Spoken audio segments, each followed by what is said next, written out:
world records. This is not the fastest car in the world. It's the base Rimac Nevera. I just put a livery on it, actually. What's going on, boys? My name is Sid, and welcome to the summit, where we do have the fastest car in the world. And recording this video is the dumbest man in the world. I was half an hour in. I was half an hour into a recording. And I didn't realize I didn't hit record. Look, I'm still ill, okay? I'm gonna blame the fact I'm still ill. Wish me better before the Red Bull update, man. Look on the plus side. I already did the skills, and I'm not doing them again just to show you. We have a summit to check out, which, if you don't know what the summit is, it's 9 different events that you do every single week competitively. And at the end of the week, your times are ranked against everyone else's, and if you're top 10,000, you get the platinum reward. This time around, being an exclusive car. Lightning coming out of the tires of this thing. I forgot I had that smoke on. That smoke is so good. I need to use it more. More smokes need to be like cool, like that, striking down from the skies every time you start. There's also something really interesting about this summit. There's 3 cars involved, right? 2 that you have to buy, the Lotus Evija and the Lamborghini Turzo Millennial. And then you win the Rimac Nevera, specifically the Time Attack. Oh my god, okay, I have tinnitus, but that is not my tinnitus. Ow. Did I redliner an EV? See, the thing is, the 3 cars that are to do with this summit are all about production. We have, first of all, the Lotus Evija, which is one of Lotus's new EV vehicles. The other one's a sedan, and then they've got a crossover ugly as hell SUV. Can I do this? I can. And this is their 3rd big electric vehicle. Fun fact about this thing, no one who bought this car has actually got this car yet. Like, they sold this car to people. None of them have actually received shipments. Not in the UK, at least. You know, the main place Lotus is based. In fact, Lotus is making, like, really bad decisions at the moment, and they're doing really badly financially at the moment. And they're obviously licensing this car out to racing games. It was in Need for Speed, of all games. Except, if you drive this in the crew, you've driven this car more than anyone who paid the hundreds of thousands to own this car. So car number 1 of 3 in this update is a car that is yet to go into production. 12 seconds off. How bad was my original run? And car number 2 is a car that will never be in production. It's the Turzo Millennial concept thing. Oh, wait, hang on. Is that the custom bundle this week? Oh, it's got the other really cool lightning smoke, which has like the whoosh effect on it. Actually, I'll show you that later, because that's a good smoke. And by later, I mean now. Hang on, I don't mean now, because I own everything in the bundle, so the crew is going to be annoying and not even show me the bundle. God damn it. Please, the crew. At least let me see the car if I have the...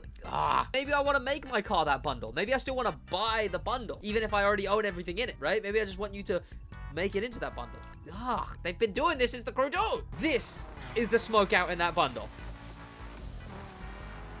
And then it builds up to whoosh. And it's got the lightning for when you drift as well. It's absolutely one of the best smokes. I would say if you already own the Hyperion and the Underglow, which I don't even know why I own it. I don't remember getting that Underglow. If this smoke is the only thing left to buy this smoke. Look, as much as I could say I don't like this thing, I like it a hell of a lot more than that one disgusting Mercedes concept. I'm not even going to put anything up on screen. No, I'm not putting anything up on screen. You know what I mean when I say that painfully ugly... Ow. When I say that painfully ugly Mercedes concept car. And they keep... Like, they made that thing in, like, I don't know, 2012 or something silly. And they, up to this day, flaunt it around. Oh my god, thunder. Nice.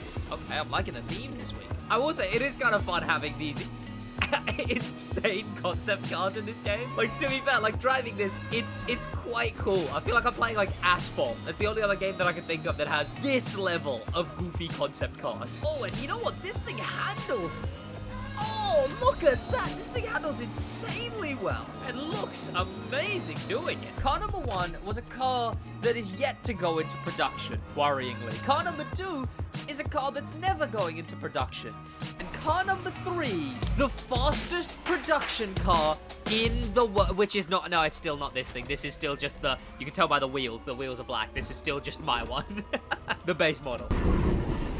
God, there's thunder going on, but it's all, I don't know, the sky looks fine. I don't know, I guess the clouds are angry. But here we are, the fastest production car in the world, or at least the one that we're going to be at by the end of these 3 events. But the Rimac Nevera here is the fastest electric car already in Hypercar. That's why I'm in it.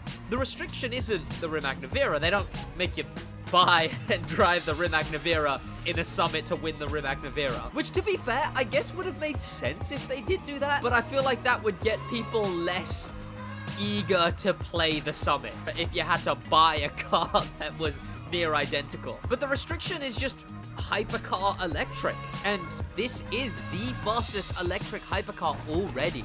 So the thing about the upcoming Rimac Nevera is there's no way that it isn't the fastest car in Hypercar, right? Like, come on, the crew.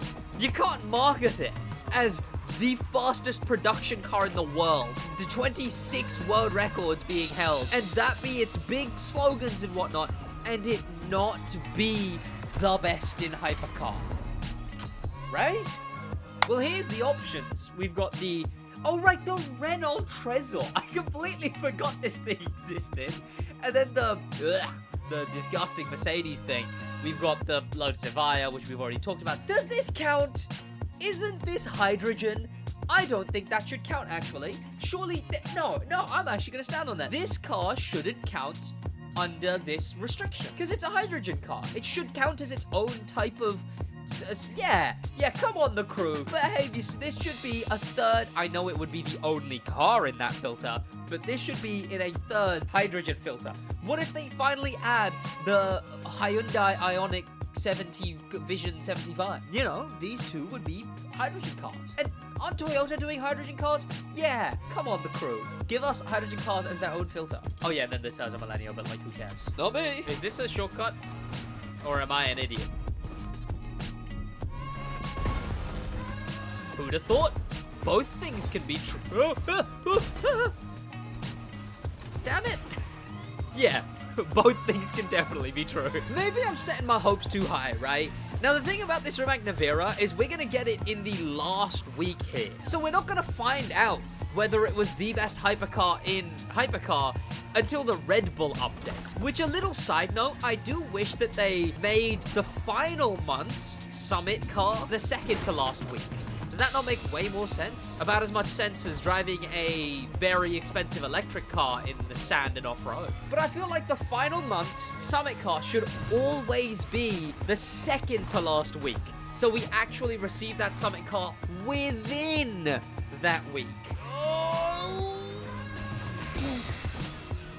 God. Instead of it being relegated to the next update. Kind of strips the hype of the car, no? But let's actually finally check out that car. Oh no. All I have to say is, oh no. This looks identical. Ah! Okay, well, not really, just because my livery wasn't as accurate. But, like, look at it. Look at it here. That, oh. If someone just made a slightly more accurate livery, the wheels is really the only thing it has. But I will say the engine definitely sounds different. Listen to it.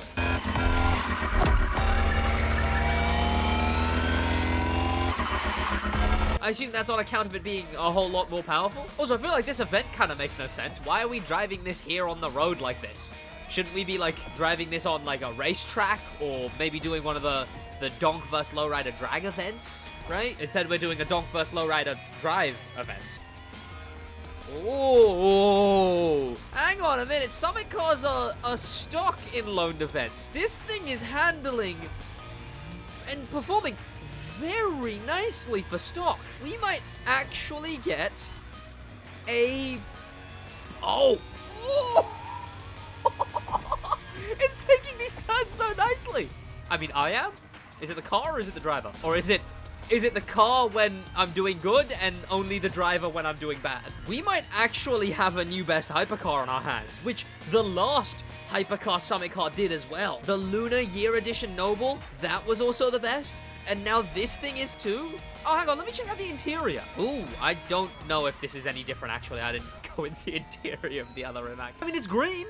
It's green, and that's... Oh my god, it's quick. But also green. Oh, god, this is this just like the best route for it or what? Because it is going nuts right now. Never mind, I like this race. Maybe I like this car, and maybe Damn it. And maybe I like that we have this car now. I think I enjoyed this summit, honestly. Here we are. Oh, wait, nope. Sorry. Excuse me, sorry. Here we are. Ugh. Jumped the gun a little bit there. That's my bad. Definitely a unique engine sound. Ooh. Okay, I'm going to redo this event on stream. Hang on a minute. Where did I find that 6 seconds? Was it actually, or am I going crazy? I've not got any engine kits on the base one. And then let me listen to the base one.